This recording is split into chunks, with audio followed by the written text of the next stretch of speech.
Hello everyone. For today, for those are ruminant, for those students who have specialization for ruminant production, so this will be the continuation of my topic. So I have already discussed the first part, which is on the rumen. Now, one of the byproducts also of rumen fermentation is yung ammonia. So sa rumen ng mga ruminants natin, habang yung mga microbes ay nagda-digest ng feed, so nagaganap ngayon dito yung process ng protein breakdown. So ang dietary protein, pati na rin yung mga non-protein nitrogen sources, like for example, the urea, it is being used by the rumen microbes upang mas mapadami yung kanilang mga population at saka yung density at saka para makabuo ng microbial protein. Okay? So I hope you already know the difference between a microbial protein and then yung mismong non-protein nitrogen sources or yung mga undegradable na protein. Yung mga microbial protein, these are being produced with the microbes because para lang maparami yung kanilang population. Okay? Etong mga kwan kasi, yung mga bypass proteins natin, ito yung mga protein from the ito yung napoproduce from the protein breakdown. Okay? So etong mga microbial proteins, sila yung parang pangunahin na main source ng amino acids para sa ruminant kapag dumaan na ito sa abomasum at saka sa small intestine. So in the process ng production of microbial protein, one byproduct would be the ammonia. So ang ammonia, that is a result of the deamination process wherein yung nitrogen sa feed protein or yung non-protein nitrogen is na isa-separate mula sa carbon skeleton ng amino acids. So ang ammonia na ito, it will serve as a nitrogen source with the rumen microbes kaya nagagamit nila ito para makagawa ng mas marami pang microbial protein. So in this way, ang ammonia is hindi lang basta waste product kundi isang intermediate na for the nitrogen metabolism doon sa rumen. Now, hindi lahat ng ammonia is agad nagagamit ng mga microbes. So take note of that one. So ang sobrang ammonia na hindi nagamit ng microbes, it will be absorbed in the blood as well as dinadala ito ngayon sa liver kung saan ito ay kina-convert into urea. So ang urea na ito is pwedeng i-recycle pabalik sa rumen with the help with like for example doon sa saliva or direktang diffusion doon sa rumen wall o pang gamit ulit ng mga microbes bilang nitrogen source. So with this kind of cycle na process, ang ruminant nagkakaroon ngayon ng efficient nitrogen utilization kahit na yung feed protein is mababa yung kanyang quality. Okay? However, kung sobra naman yung ammonia at hindi ito naproprocess ng maigi, so maaari itong maging toxic sa ruminant animal natin. Kaya it's very important also that it should be balanced when it comes in giving protein and energy supply doon sa kanilang diet para mas magamit nila ng gusto in terms of the microbial protein synthesis. Now, one good example for this one na possible na problem with the ruminants when it comes to the rumen fermentation is yung tinatawag natin na ruminal tympani or what we call as the frothy bloat. Okay? Ang frothy bloat, if they can eat too much, okay, pag medyo madami yung leguminous plants, okay, yun yung nagkakaroon ng frothy bloat. So, possible pa ito na matreat kasi you can just give ang ginagamit ngayon or ang ginagawa ng mga veterinarians natin is they are using or they are giving 1 liter of vegetable oil. So sa pilitan yun na pinapainom sa mga ruminant animals if they have that kind of bloat and then pwede na yun as an alternative treatment. Pero when it comes to the free gas bloat, obstruction na ito. So, ang nangyayari dito, if the animal is burping na, okay, if the animal is burping na, tapos yun, lumalaki ngayon yung mismong tiyan niya, then that would be through surgery already. Okay? So, always take note that when it comes to the bloat, it is always on the left side of the abdomen kasi nandoon yung rumen. So ganito yung itsura ng isang animal na merong bloat. Now, we are already done with the rumen. Now, we proceed now with the reticulum.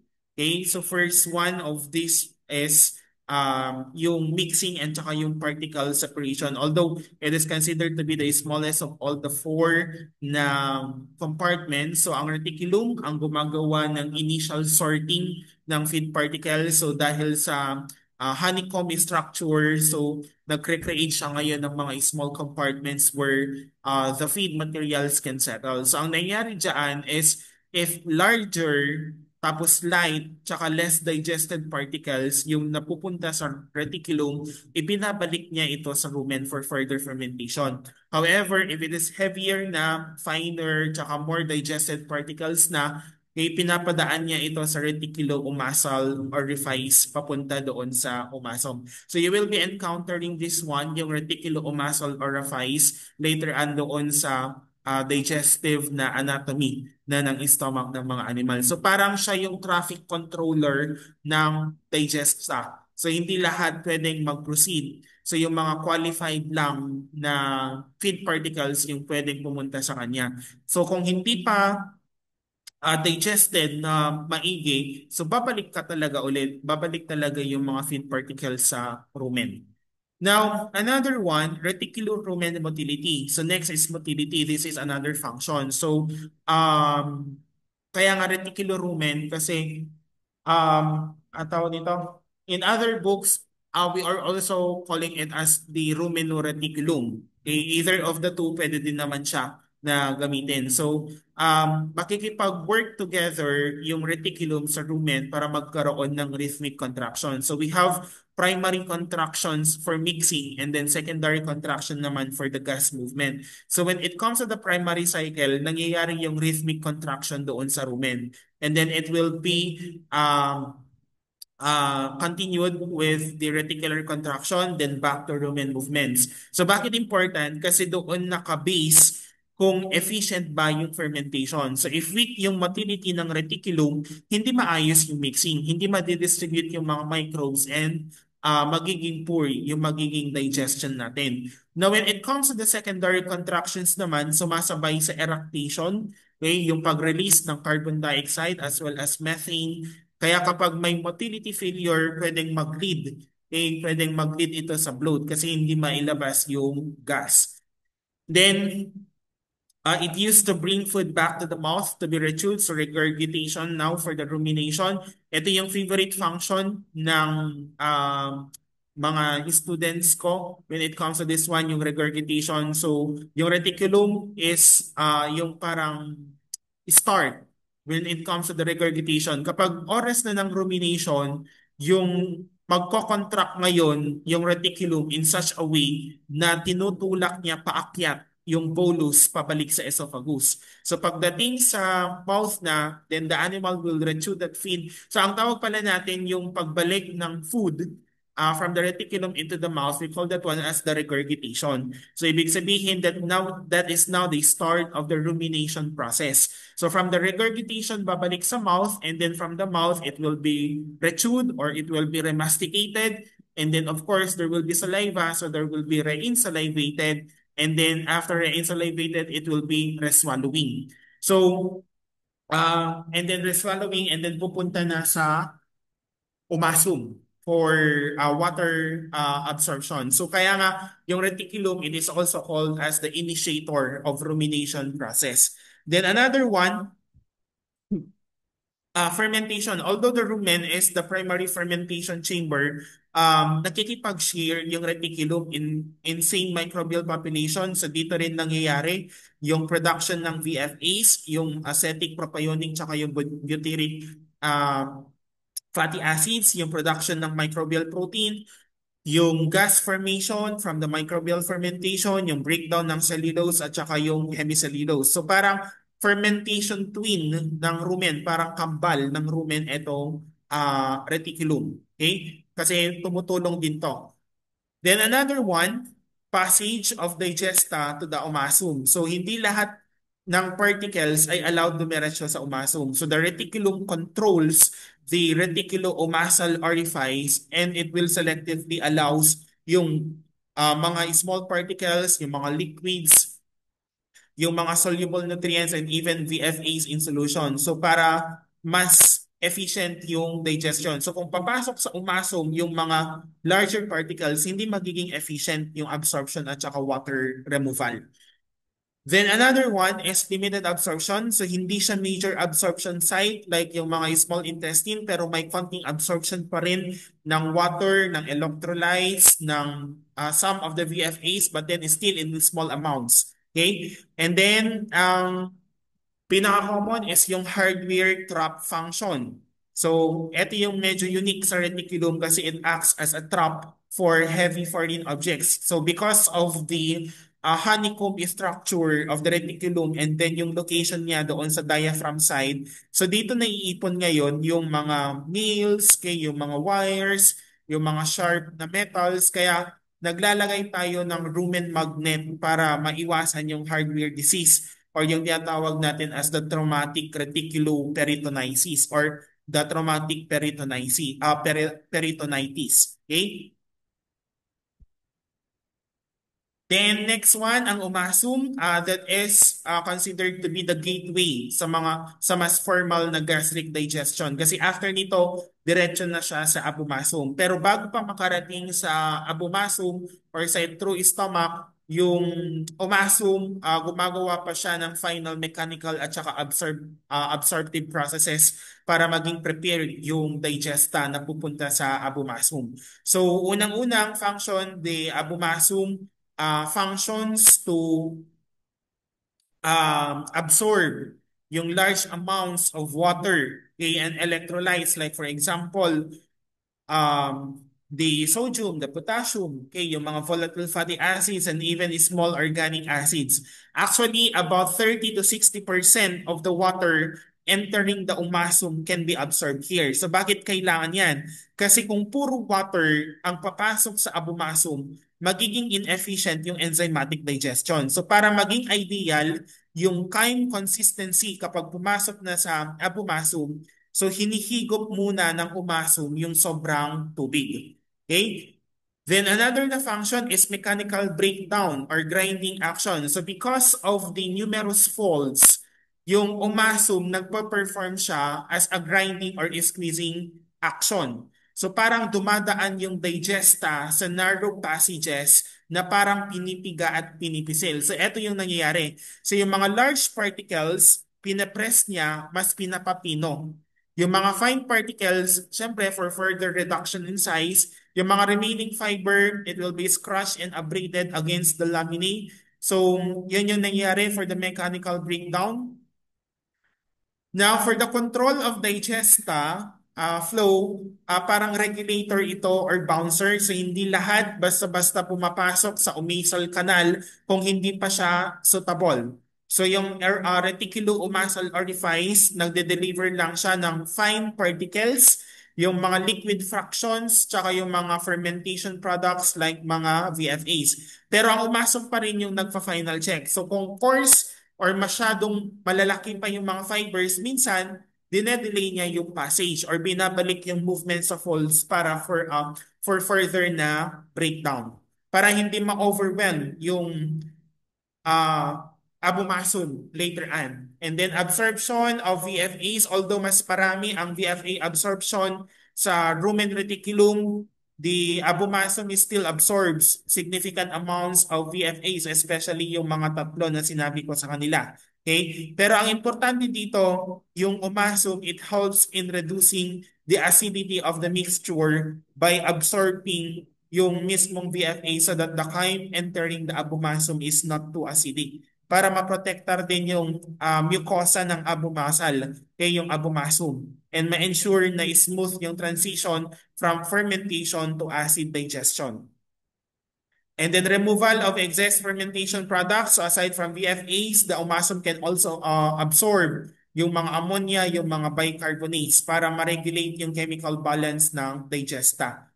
And then filtering function. So because of its layered appearance, yung umasum, it acts like a biological filter. So ito yung ginagawa niya. Yung liquid phase allowed to pass rapidly. Yung solid phase is slowed down and further processed. And then yung mga very fine particles will advance to the umasal canal. And then limited fermentation, hindi major fermentation site ang umasum, pero may minor microbial activity pa rin because some microbes pass along with the digesta.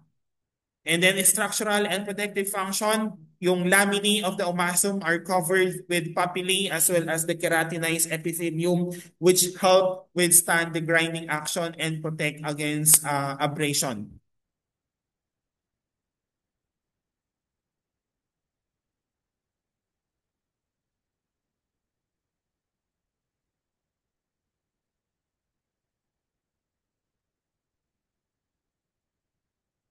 Now, kung ang rumen, reticulum at saka omasum ay predominantly for fermentation, sorting, absorption, yung abomasum naman yung first part ng digestive system ng ruminant animal for the acidic parang ano na to, parang for the acidic digestion. So dito na nagsisimula yung enzymatic tsaka acid-driven na digestion. So kapag dumating na ang digesta mula sa umasum, ang abomasum ngayon ang unang mag-a-adjust. Okay? Siya yung unang mag-a-adjust ng chemical environment. So the abomasum will secrete the hydrochloric acid kaya dito bumababa yung pH to around 2 to 3, similar to the stomach of pigs or even sa tao. Bakit mahalaga yung mababang pH? Kasi yung first one, nag-activate ng pepsinogen into pepsin. Okay, tandaan ninyo, pepsinogen is inactive. Pero once it encounters the acidic conditions, nagiging active enzyme na si pepsin, which is responsible for protein breakdown or protein digestion. Pero hindi lang dietary protein ang tina-target ng abomasum. Remember that ruminants rely heavily on microbial protein. So lahat ng microbes na namatay sa rumen at na-flash down to the abomasum, nagiging high quality protein source. And sa abomasum nagsisimula yung digestion ng microbial cell walls. Ito yung reason bakit napakahalaga ng acidic environment. It helps in denaturing the microbial proteins para mas ma-access ng enzymes. Now, may role din ang acid in terms of microbial control.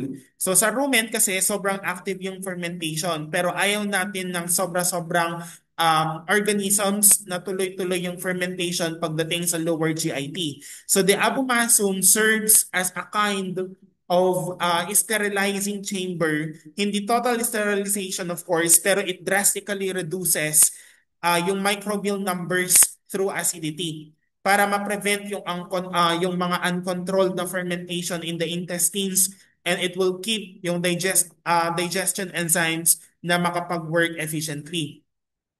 So isa pang importanteng physiological action sa abomasum is secretion of mucus. So because the abomasum produces strong acid, kailangan niya ng protective lining para hindi masunog yung sarili niyang mga tissues. So the mucus layer protects yung epithelium from autodigestion, much like the gastric mucosa sa mga monogastric. So kasama rin dito yung intrinsic factor which is essential for vitamin B12 absorption later on in the small intestine.